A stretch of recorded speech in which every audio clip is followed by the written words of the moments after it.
Caution. Your paradigm is about to shift at the intersection of fact and reason. You're entering Kingston Country. I'm Dan Kingston, and you're listening to the Dan Kingston Podcast. Why was Michael Bloomberg's personal information found in Epstein's book of contacts? Why is there a photo of Bloomberg with Ghislaine Maxwell, who was Epstein's #1 accomplice, allegedly? Well, these are questions. These are questions that should be asked, but they're not being asked in Bloomberg News, maybe because Michael Bloomberg owns it. And I would argue that Michael Bloomberg should not be able to run a newspaper while running for president. I don't see how Bloomberg News could uphold any sense of journalistic integrity or even pretend to when its boss is running for president. It's impossible, wouldn't you agree? Well, in 2018, Bloomberg told an interviewer, quote, "I don't want the reporters I'm paying to write a bad story about me." He actually said that in 2018. And so you wonder, how could a news organization operate when its boss is literally saying, "I don't want the reporters I'm paying to write a bad story about me"? And you have an article in Bloomberg about Epstein's Lolita Express, and it omits, guess who? Michael Bloomberg, who is in the book of contacts that Epstein kept. You know, with Bill Clinton, you know, with Dershowitz, you know, all the big names were in there, even Trump. But Bloomberg gets zero scrutiny, at least in his own newspaper. And I'd argue other people are afraid to take on Bloomberg because his net worth is $61 billion. He's the 7th richest American, and that doesn't make him evil on the face of it. But you look at who's on that list. You're looking at Warren Buffett. You're looking at Bill Gates. You're looking at Jeff Bezos, Mark Zuckerberg. You're looking at Mike Bloomberg. These aren't good people. These aren't just successful people.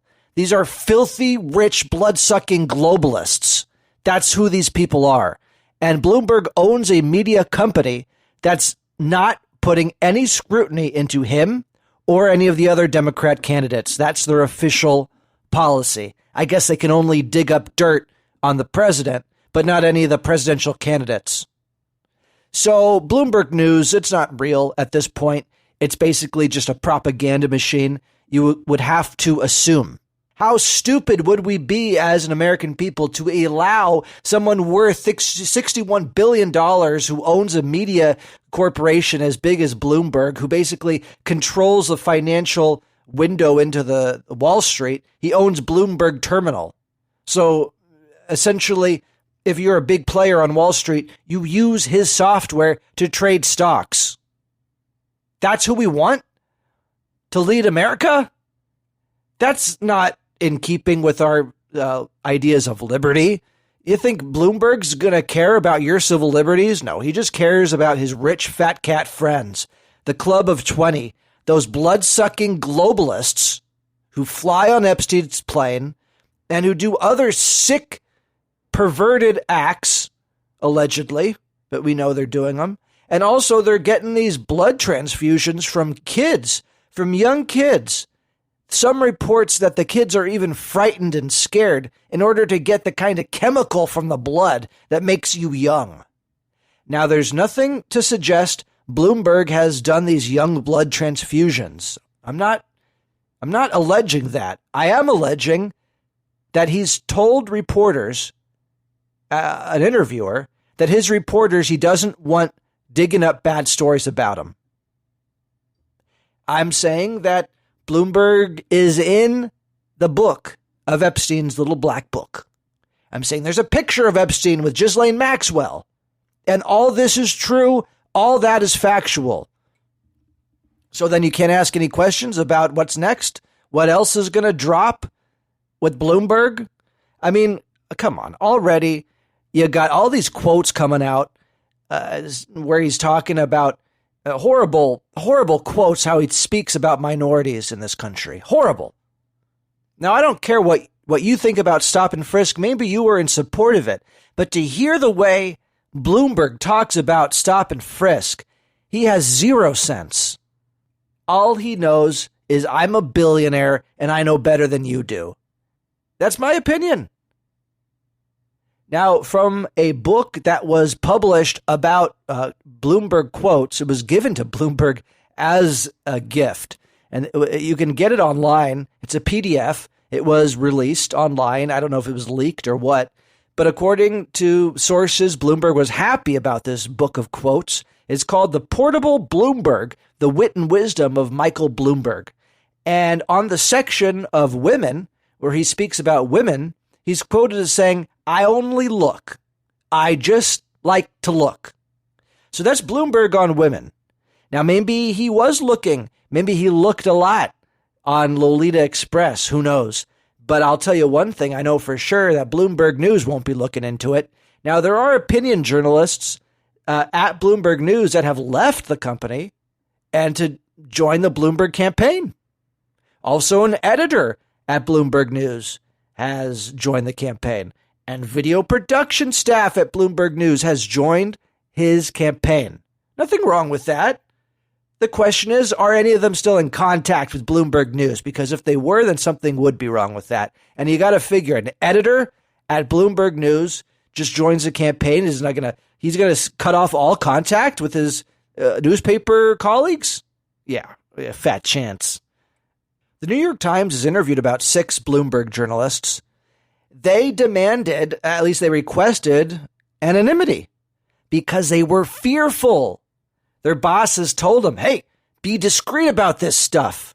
Well, they don't want word getting out that the reporters at Bloomberg News have been instructed not to rock the boat. Don't look too closely at Bloomberg and Epstein. Maybe we'll leave this for the other media organizations to be subjected to Bloomberg's wrath. Oh, yeah. You think that he's just the boss of Bloomberg News? Anybody who's worth $61 billion, anybody who's the 7th richest American? No, they're boss of a whole lot more than just one news organization. They're basically the boss. They're the boss to anybody in the room. The only person that has any kind of sway with somebody worth $61 billion is somebody worth $62 billion. That's the truth. And there's only 6 of those guys who have more money than Bloomberg, and they're all Democrats. So good luck with that one. Now, I want to ask a question. How does a lifelong Republican, which Bloomberg is, he just switched to the Democrat Party last year, how does he win all these major Democrat endorsements? And I got to correct, 2018 was when he switched to a Democrat. I don't know when you're listening to this. You know, Bloomberg has made a strategy his entire career of buying organizations, of paying politicians to join his team and to get him on top so they won't get in his way.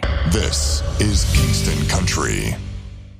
The Dan Kingston Podcast is brought to you by Traveling with Janice and Cruise Brothers. This is a great time of year to plan your summer vacations. Lots of great travel specials for cruises and tours. Call Traveling with Janice and Cruise Brothers for all these ideas for families, groups, weddings. 480-648-3324 or email travelingwithjanice@gmail.com. So we know that Bloomberg has a problem with women, right? There's a few quotes I really want to give you. If women wanted to be appreciated for their brains, they'd go to the library instead of a Bloomingdale's. That's from that book of quotes that's available online that he was apparently proud of receiving as a gift. He really did say if women wanted to be appreciated for their brains, they'd go to the library instead of to Bloomingdale's. Great. Well, look, there's thousands of pages of court documents and depositions relating to his alleged workplace mistreatment of women. It's not just a bunch of quotes. There's a complaint I actually want to read to you. It's horrible. So prepare yourself. Sakiko Sakai Garrison. Again, there's thousands of pages of court documents. This is just one complaint from one woman that's I think, representative of the monster that is Michael Bloomberg. So according to the complaint, on April 11th, 1995, at approximately 11:20 a.m., Bloomberg was having a photograph taken with two female company salespeople and a group of NYU business school students in the company snack area. When Bloomberg noticed Garrison standing nearby, he asked, "Why didn't they ask you to be in the picture? I guess they saw your face." Ooh. Continuing his penchant for ridiculing recently married women in his employ, Bloomberg asked plaintiff, "How's married life? You married?" Plaintiff responded that her marriage was great and was going to get better in a few months, that she was pregnant and the baby was due the following September. He responded to her, "Kill it." Plaintiff asked Bloomberg to repeat himself, and again he said, "Kill it," and muttered, "Great, number 16, suggesting to plaintiff his unhappiness that 16 women in the company had maternity-related status, then walked away. According to this complaint, on April 11th, 1995, from Sakiko Sakai Garrison, there's been lots of settlements, lots of court documents, depositions, all of this relating to the workplace mistreatment of women. Now you could dismiss it as, just a powerful person, that's going to happen. But then you say, okay, well, he's in Epstein's black book. Okay. Then you say he's with pictures of Ghislaine Maxwell. Well, okay. Then he says he likes to look. He just likes to look. He says women should go to the library, not Bloomingdale's. The guy has a problem with women. And we haven't even explored the racial issue. We've hardly explored the racial issue where he's decided that the financial crisis was essentially because of minorities. And he's on record saying that. So the guy's not just a complete jackass. I would think he's an extreme danger to our country. Because as soon as you elect a blood-sucking globalist as president, you've elected all the blood-sucking globalists. If only Epstein could see it now. Kingston Country. You've been listening to the Dan Kingston Podcast.